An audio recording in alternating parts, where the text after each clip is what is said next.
Assalamu alaikum class 6 students. How are you all? I hope you all are fine. This is your first assignment worksheet.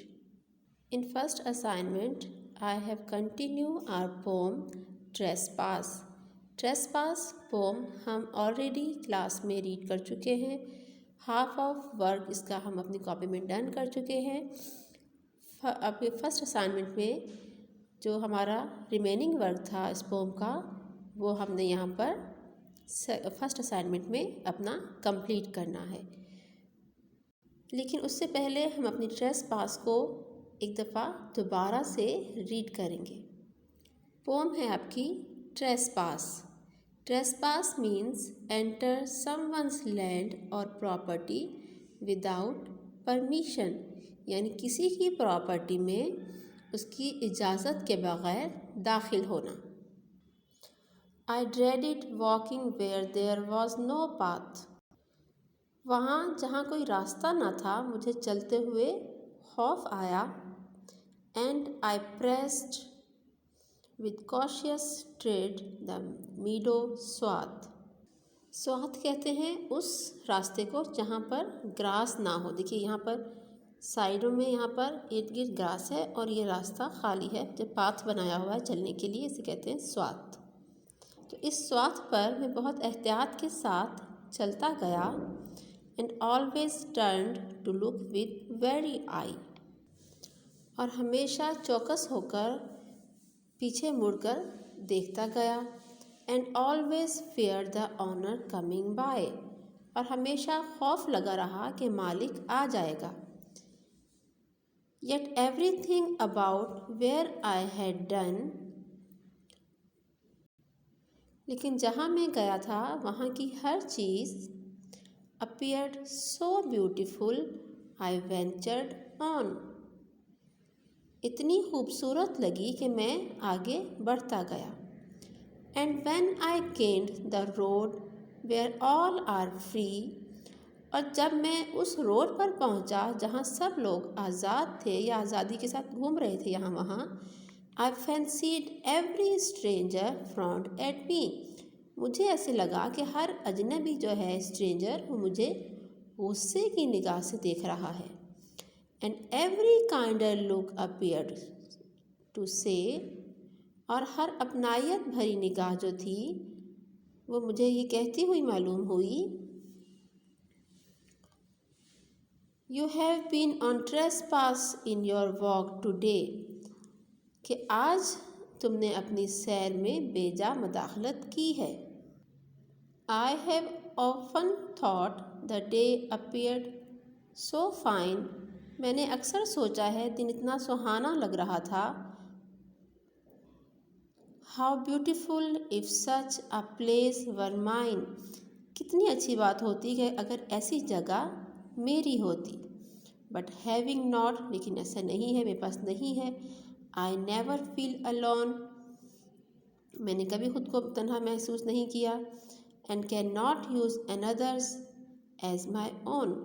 और किसी दूसरे की चीज़ को अपनी समझ कर इस्तेमाल नहीं किया. तो ये थी आपकी पोम. अब हम देखते हैं कुछ डिफ़िकल्ट वर्ड्स. ड्रेडिड. फर्स्ट वर्ड है ड्रेडिड मीन्स खौफ होना या अंदेशा होना. पाथ कहते हैं रास्ता. स्वाथ अभी मैंने आपको बताया जिस एरिया में ग्रास ना हो, रास्ता बनाया हो, इस तरफ ग्रास हो उस तरफ हो और बीच में रास्ता हो, इसे कहते हैं स्वाथ. कॉशियस मोहतात. ट्रेड चलना या कदम रखना. वेरी होशियार, होशियार होकर चौकन्ना होकर. फियर्ड खौफ. वेंचर्ड ख़तरा मोल लेना, आगे बढ़ना. गेंड हासिल करना या पहुंचना, लेकिन यहाँ पर पहुंचना ही आएगा. फैंसीड. फैंसीड मीन्स तसव्वुर करना, खुशफहमी में होना या मन घड़त सोच लेना. फ्रॉन्ट माथे पर बल डालना. काइंडर लुक अपनायत भरी निगाह. नॉट. Not means nothing. तो ये थे कुछ difficult words. Now come to your assignment worksheet. First work है आपका reference to context. Reference to context आप इससे पहले भी काफ़ी दफ़ा कर चुके हैं।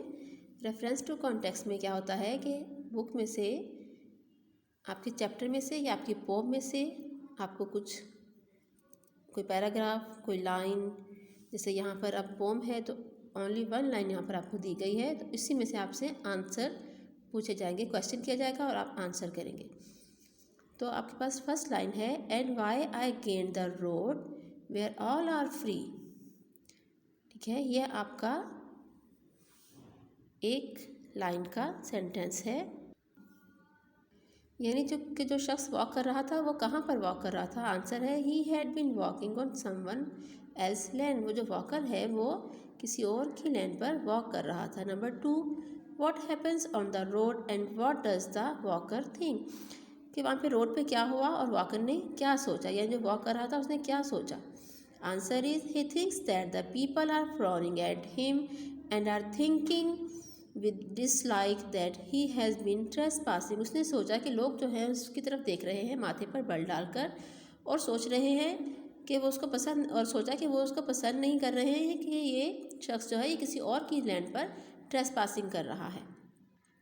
Question number 3, why might a walker want to leave the road to walk elsewhere.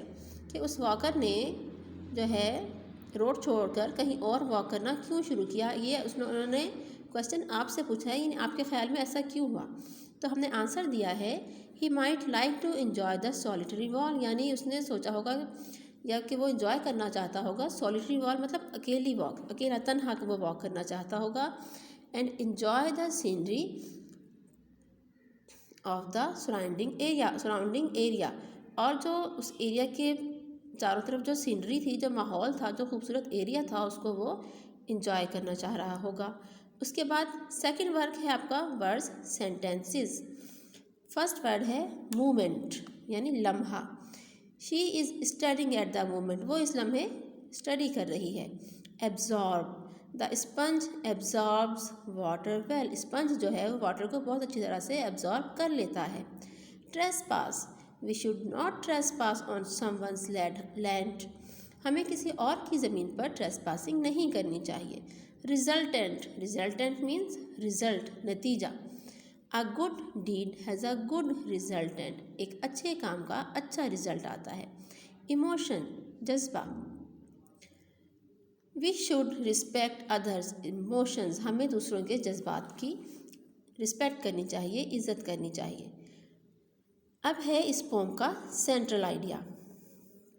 In this poem the poet wants to tell us about an experience of trespassing someone else land।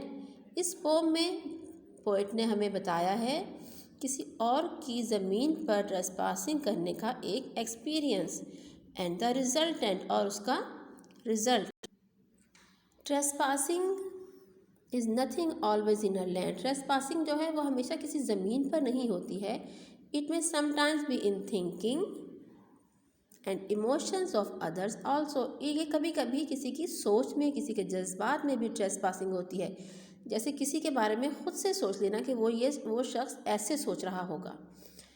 So we should be careful about trespassing on somebody else land, thoughts and emotions. और हमें हमेशा careful रहना चाहिए किसी और की ज़मीन पर ट्रेसपासिंग करते हुए, किसी की सोच पर और किसी के इमोशंस पर ट्रेसपासिंग करते हुए। ओके क्लास, ये आपका फर्स्ट असाइनमेंट वर्कशीट डन हो गया है। I hope you understood. Take care class. अल्लाह हाफिज़।